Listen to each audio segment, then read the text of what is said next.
Hello friends, good morning. कैसे हो? I hope कि आप लोग अच्छे ही होंगे। सो फ्रेंड्स, आज की इस वीडियो आप लोगों से मैं जीके जेएस का टेस्ट लूँगा स्पेशल यूपी ट्रिपल एससी पेट एग्जाम 2021 के लिए। फ्रेंड्स, इस टेस्ट में जो टोटल आपके क्वेश्चंस होंगे वो होंगे 30। अगर आप लोग 30 में से 18 प्लस क्वेश्चंस करेक्ट कर लेते हैं तो आपकी जीके जेएस की तैयारी अच्छी है। तो चलिए इस टेस्ट को स्टार्ट करते हैं। अगर आपको और भी टेस्ट के वीडियोज़ देखने हैं तो आप लोग प्ले लिस्ट में जाके देख सकते हैं। लास्ट में आप लोग अपना नाम और स्कोर कमेंट बॉक्स में ज़रूर बताइएगा। सबसे पहला क्वेश्चन आपकी स्क्रीन पे है कि प्रशासन के क्षेत्र में निम्न में से कौन सी इल्तुतमिश की देन है।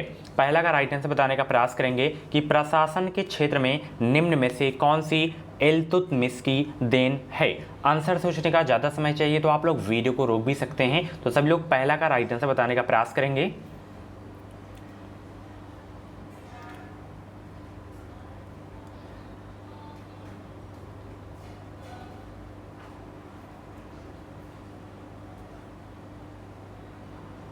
तो देखिए, इक्तादारी व्यवस्था को जो है इल्तुतमिश ने ही चलाया था, मुद्रा प्रणाली को भी, सैन्य संगठन को, यानी कि उपरोक्त सभी। ऑप्शन इसका डी करेक्ट होगा इस क्वेश्चन का राइट आंसर। इंपॉर्टेंट क्वेश्चन है आपके एग्जाम के लिए। एक क्वेश्चन और याद रखना कि इल्तुतमिश ने जो है कुतुब मीनार के निर्माण का कार्य पूरा करवाया था, ये भी आपको याद रखना है। अगला प्रश्न आप लोग यहाँ पे देख सकते हैं कि अकबर के शासन में महाभारत की फारसी में अनुवाद किया गया था, वह किस नाम से जाना जाता है।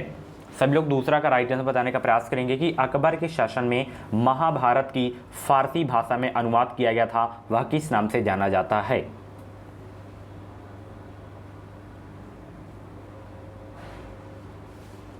वह जाना जाता है रज़्मनामा के नाम से। ठीक है, ऑप्शन इसका बी करेक्ट होगा इस क्वेश्चन का राइट आंसर। अगला प्रश्न आपकी स्क्रीन पे है कि ऋग्वैदिक के प्रसिद्ध गायत्री मंत्र का संबंध किस देवता से है। तीसरा का राइट आंसर बताने का प्रयास करेंगे कि ऋग्वैदिक के प्रसिद्ध गायत्री मंत्र का संबंध किस देवता से है। तो गायत्री मंत्र का जो संबंध है सावित्री देवता से है। ऑप्शन इसका बी करेक्ट होगा इस क्वेश्चन का राइट आंसर। अगला प्रश्न, बौद्ध गाथाओं में हाथी प्रतीक किसका। बौद्ध गाथाओं में हाथी प्रतीक किसका। 4 का राइट आंसर बताने का प्रयास करेंगे सब लोग।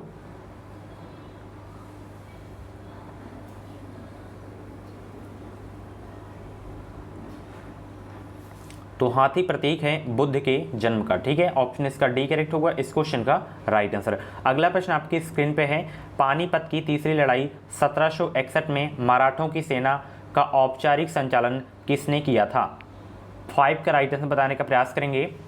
पानीपत की तीसरी लड़ाई 1761 में मराठों की सेना का औपचारिक संचालन किया था किसने। 4 ऑप्शन आपके सामने दिए गए, जो भी इस क्वेश्चन का राइट आंसर आप लोग फटाफट कमेंट बॉक्स में बताने का प्रयास करेंगे। तो मराठों की सेना का औपचारिक संचालन किसने किया था। सदाशिव राव भाऊ ने किया था। ठीक है, ऑप्शन इसका बी करेक्ट होगा इस क्वेश्चन का राइट आंसर। निम्नलिखित घटनाओं को काल क्रमानुसार लिखिए। सब लोग जवाब देने का प्रयास करेंगे। 6 का आंसर सोचने का अगर आपको ज़्यादा समय चाहिए तो आप लोग वीडियो को रोक भी सकते हैं।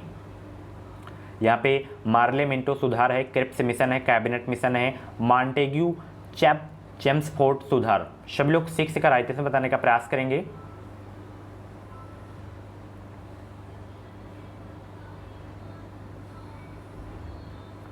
तो यहाँ पे मार्ले मिंटो सुधार आया था 1909 ईस्वी में, और मॉन्टेग्यू चेम्सफोर्ड सुधार आया था 1919 में, क्रिप्स मिशन आया था 1942 में, कैबिनेट मिशन 1946 में। तो इसका जो ऑप्शन सही होगा ये वाला सही हो जाएगा, ऑप्शन सी वाला हो। ठीक है, चलिए अगला प्रश्न यहाँ पे आप लोग देख सकते हैं, संस्था और संस्थापकों के संबंध में निम्नलिखित में से कौन सा युग्म सुमेलित नहीं है। 7 का राइट आंसर बताने का प्रयास करेंगे, कौन सा सुमेलित नहीं है।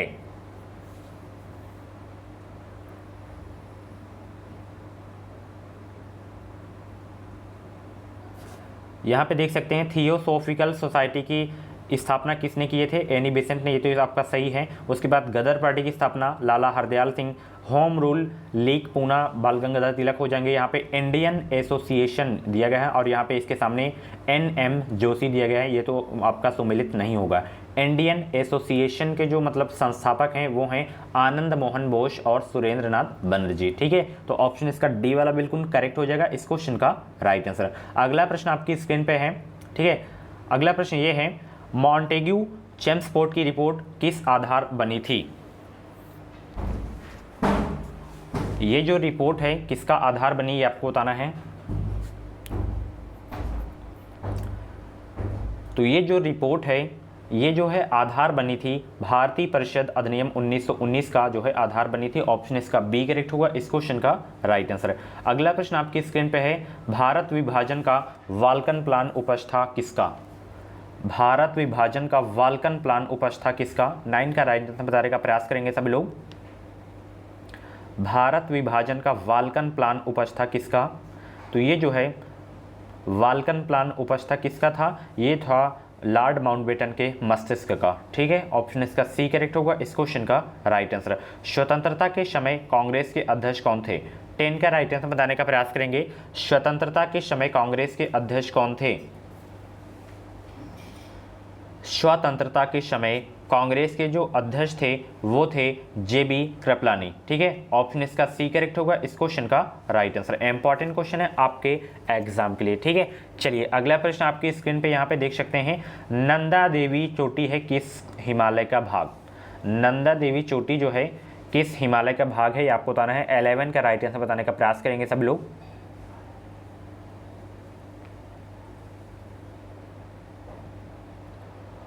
नंदा देवी चोटी जो है कुमायूं हिमालय का भाग है। ऑप्शन इसका बी करेक्ट होगा इस क्वेश्चन का राइट आंसर। ठीक है, चलिए अगला प्रश्न आपकी स्क्रीन पे है, रावी नदी पर जो योजना क्रियान्वित की गई है उसे क्या कहते हैं? कौन सी योजना कहते हैं ये आपको बताना है। सभी लोग 12 का राइट आंसर बताने का प्रयास करेंगे। और जितने भी लोग टेस्ट को दे रहे हैं फटाफट वीडियो को लाइक कर दें, और चैनल से अगर आप लोग नए हैं तो चैनल को सब्सक्राइब कर लें, बगल में बेल आइकन को ऑल पे प्रेस कर लीजिएगा ताकि आपको जो भी पेट की अपडेट रहे, बीएड की अपडेट रहे, समय समय से मिलती रहे। रावी नदी पर जो योजना क्रियान्वित की गई है उसे कहते हैं थीन बांध योजना कहते हैं। ठीक है, ऑप्शन इसका बी करेक्ट होगा इस क्वेश्चन का राइट आंसर। अगला प्रश्न यहाँ पे देख सकते हैं आप लोग, सूची फर्स्ट को सूची सेकंड के साथ सुमेलित कीजिए और सूचियों के नीचे दिए गए कोड का प्रयोग करते हुए सही उत्तर चुनिए। चलिए 13 का जवाब देने का प्रयास करेंगे सभी लोग। आंसर सोचने का अगर आपको ज़्यादा समय चाहिए तो आप लोग वीडियो को रोक भी सकते हैं।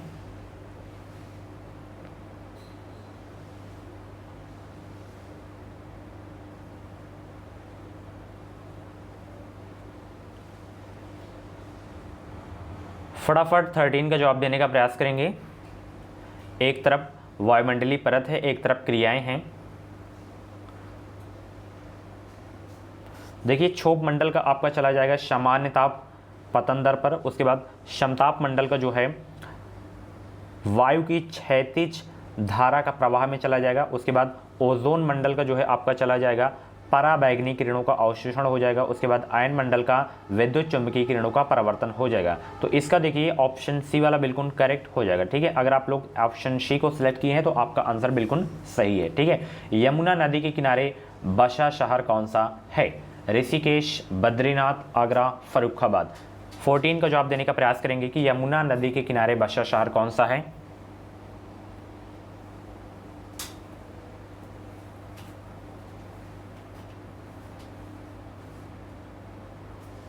तो यहाँ पे आगरा जो शहर है ये जो है यमुना नदी के किनारे बसा हुआ है। ऑप्शन इसका सी करेक्ट होगा इस क्वेश्चन का राइट आंसर। ठीक है, चलिए अगला प्रश्न यहाँ पे देख सकते हैं, कुछ नदियाँ के नाम दिए गए हैं और यहाँ पे उद्गम स्थल है। तो किस नदी का उद्गम स्थल क्या है ये आपको बताना है। देश की निम्नलिखित प्रमुख नदियों एवं उनके जो है उद्गम स्थलों के सही जोड़े बनाइए।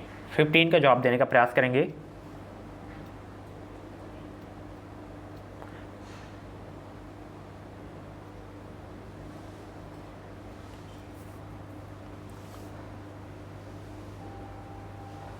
तो सतलज का हो जाएगा आपका रॉक सताल। क्या हो जाएगा? रॉक सताल। उसके बाद झेलम का हो जाएगा आपका शेषनाग। ठीक है, उसके बाद कावेरी का हो जाएगा आपका जो है ब्रह्मगिरी। नर्मदा का हो जाएगा अमरकंटक। ठीक है, तो ऑप्शन इसका जो है ए वाला बिल्कुल करेक्ट हो जाएगा। ठीक है, चलिए अगला प्रश्न यहाँ पे आप लोग देख सकते हैं, कृषि उत्पादों की आपूर्ति प्रायः होती है क्या? लोचदार, बेलोचदार, पूर्ण लोचदार, पूर्ण बेलोचदार। क्या होती है कृषि उत्पादों की आपूर्ति प्रायः? 16 का जवाब देने का प्रयास करेंगे सब लोग। कृषि उत्पादों की आपूर्ति प्रायः बेलोचदार होती है। ऑप्शन इसका बी करेक्ट होगा इस क्वेश्चन का राइट आंसर। नीली क्रांति किससे संबंधित है, 17 का जवाब देने का प्रयास करेंगे। सिंपल सा क्वेश्चन है, नीली क्रांति किससे संबंधित है।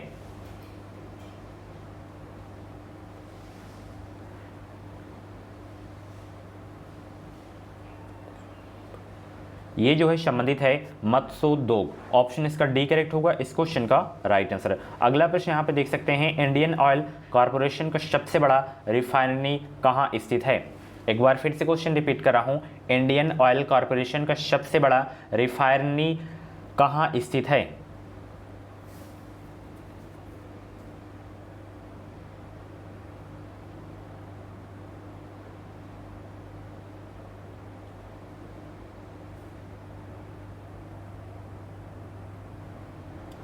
तो इंडियन ऑयल कॉरपोरेशन का सबसे बड़ा रिफाइनरी कहाँ स्थित है, ये है पारादीप में। पारादीप कहाँ पे है, उड़ीसा में। ठीक है, तो ऑप्शन इसका ए करेक्ट होगा इस क्वेश्चन का राइट आंसर। निम्नलिखित में से कौन सी फसल खरीफ की नहीं है, 19 का जवाब देने का प्रयास करेंगे।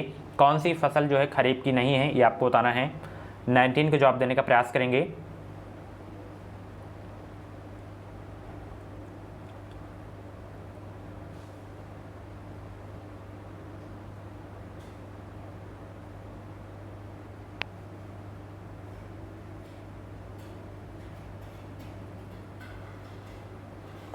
तो इसमें देखिए मशहूर जो है आपकी खरीफ की नहीं है, तो ऑप्शन इसका डी करेक्ट होगा इस क्वेश्चन का राइट आंसर। अगला प्रश्न है, केंद्रीय सांख्यिकी संगठन यानी कि CSO द्वारा पहला देशव्यापी आर्थिक सर्वेक्षण कब कराया गया। 1970, 1974, 1977, 1982 कब किया गया ये आपको बताना है। 20 के जवाब देने का प्रयास करेंगे। तो CSO द्वारा पहला देशव्यापी आर्थिक सर्वेक्षण कब कराया गया था, ये कराया गया था माय डियर फ्रेंड्स 1977 में। ऑप्शन इसका सी करेक्ट होगा इस क्वेश्चन का राइट आंसर। अगला प्रश्न आपकी स्क्रीन पे है, वर्ष 2011 की जनगणना के अनुसार निम्नलिखित में से किस राज्य में बालक बालिका अनुपात सबसे कम है। 21 का जवाब देने का प्रयास करेंगे। वर्ष 2011 की जनगणना के अनुसार निम्नलिखित में से किस राज्य में बालक बालिका अनुपात सबसे कम है। तो ये जो है सबसे कम है हरियाणा राज्य में। ऑप्शन इसका डी करेक्ट होगा इस क्वेश्चन का राइट आंसर। अगला प्रश्न आपकी स्क्रीन पे है, भारत की पार्लियामेंट का उद्घाटन किस सन में हुआ था। 22 का जवाब देने का प्रयास करेंगे। भारत की पार्लियामेंट का उद्घाटन किस सन में हुआ था। तो भारत की पार्लियामेंट का जो है उद्घाटन हुआ था 1927 में। ऑप्शन इसका बी करेक्ट होगा इस क्वेश्चन का राइट आंसर। अगला प्रश्न आपकी स्क्रीन पे है, भारतीय संविधान के अंतर्गत निम्नलिखित में से कौन सा मूल कर्तव्य नहीं है। 23 का जवाब देने का प्रयास करेंगे। भारतीय संविधान के अंतर्गत निम्नलिखित में से कौन सा मूल कर्तव्य नहीं है। आंसर सोचने का ज़्यादा समय चाहिए तो आप लोग वीडियो को रोक भी सकते हैं।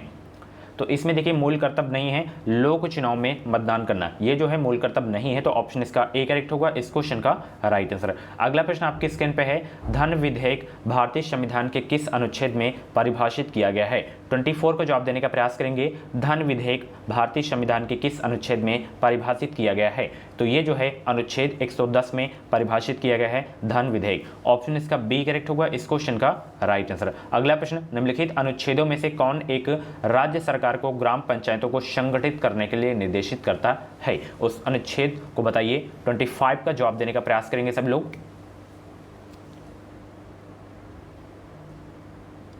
तो अनुच्छेद 40 होगा। ऑप्शन इसका बी करेक्ट होगा इस क्वेश्चन का राइट आंसर। अनुच्छेद 40 जो है राज्य सरकार को ग्राम पंचायतों को संगठित करने के लिए निर्देशित करता है। आर्टिकल 40 आपको याद रखना है। चलिए, विटामिन और रोग के निम्नलिखित युग्मों में से कौन सा सही सम्मिलित है। 26 का जवाब देने का प्रयास करेंगे। तो यहाँ पे विटामिन B1 का जो रासायनिक नाम होता है वो होता है बेरी, ठीक है, सॉरी मतलब इसकी कमी से जो रोग होता है वो होता है बेरी, ठीक है। उसके बाद विटामिन C की कमी से स्कर्वी, और यहाँ पे विटामिन A यहाँ पे रिकेट्स दिए गए, जो कि विटामिन D की कमी से रिकेट्स होता है और विटामिन A की कमी से रतौंधी होता है। तो केवल सेकंड और थर्ड वाला सही है, तो ऑप्शन बी वाला बिल्कुल आपका करेक्ट हो जाएगा, ठीक है। चलिए अगला प्रश्न आप देख सकते हैं, इको मार्ग किसी उत्पाद पर दिए गए इस प्रमाणन का चिन्ह होता है कि वह उत्पाद क्या है, ये आपको बताना है। इको मार्क किसी उत्पाद पर दिए गए इस प्रमाणन का चिन्ह होता है कि वह उत्पाद जो है पर्यावरणीय दृष्टि से अनुकूल है, ठीक है। ऑप्शन इसका बी वाला करेक्ट होगा इस क्वेश्चन का राइट आंसर। कच्चे आम सिकुड़ जाते हैं जब लवण जल में उनका अचार बनाया जाता है, यह परिघटना किससे संबंध है। 28 का जवाब देने का प्रयास करेंगे। यह परिघटना किससे संबंध है? ये जो परिघटना है संबंध है पराशरण से। किससे संबंधित है? पराशरण से। ठीक है, ऑप्शन इसका ए वाला करेक्ट होगा इस क्वेश्चन का राइट आंसर। अगला प्रश्न, निम्नलिखित धातुओं को उनकी अभिक्रियाशीलता के क्रम में व्यवस्थित कीजिए। जल्दी से व्यवस्थित कीजिए। 29 का जवाब क्या होगा? तो इसमें सबसे पहले सोडियम होगा, उसके बाद मैग्नीशियम, एल्युमिनियम, जिंक। तो ऑप्शन ए वाला जो है आपका सही से व्यवस्थित होगा। ठीक है, ऑप्शन ए वाला। चलिए अगला प्रश्न जो कि इस वीडियो का लास्ट प्रश्न है कि प्रतिजन एक ऐसा पदार्थ है जो क्या करता है, क्या देता है, क्या किया जाता है, आपको बताना है। प्रतिजन 30 का जवाब देने का प्रयास करेंगे। माय डियर फ्रेंड्स, प्रतिजन एक ऐसा पदार्थ है जो है प्रतिरक्षी के निर्माण को बढ़ावा देता है। ऑप्शन इसका सी करेक्ट होगा इस क्वेश्चन का राइट आंसर। सो फ्रेंड्स, ये थे जीके जीएस के टॉप 30 क्वेश्चंस। इन 30 क्वेश्चंस में से आपके जितने भी क्वेश्चंस करेक्ट हुए हों तो आप लोग अपना नाम स्कोर कमेंट बॉक्स में जरूर देगा। और ऐसे ही डेली टेस्ट के वीडियोस देखने के लिए और जो भी पेट की अपडेट रहती हैं, बीएड एंट्रेंस एग्जाम की जो भी अपडेट रहती हैं, वो अपडेट आपको समय समय से इस चैनल के माध्यम से मिलती रहेगी। बस आपको करना क्या है, चैनल को सब्सक्राइब करना है, बगल में बेल आइकन को ऑल पे प्रेस कर लेना है ताकि जो भी अपडेट आए वो अपडेट आपको सबसे पहले मेरे चैनल के माध्यम से मिल सके। मिलते हैं अगली वीडियो पे। इस वीडियो को लाइक और शेयर करना बिल्कुल भी मत भूलिएगा। Thank you.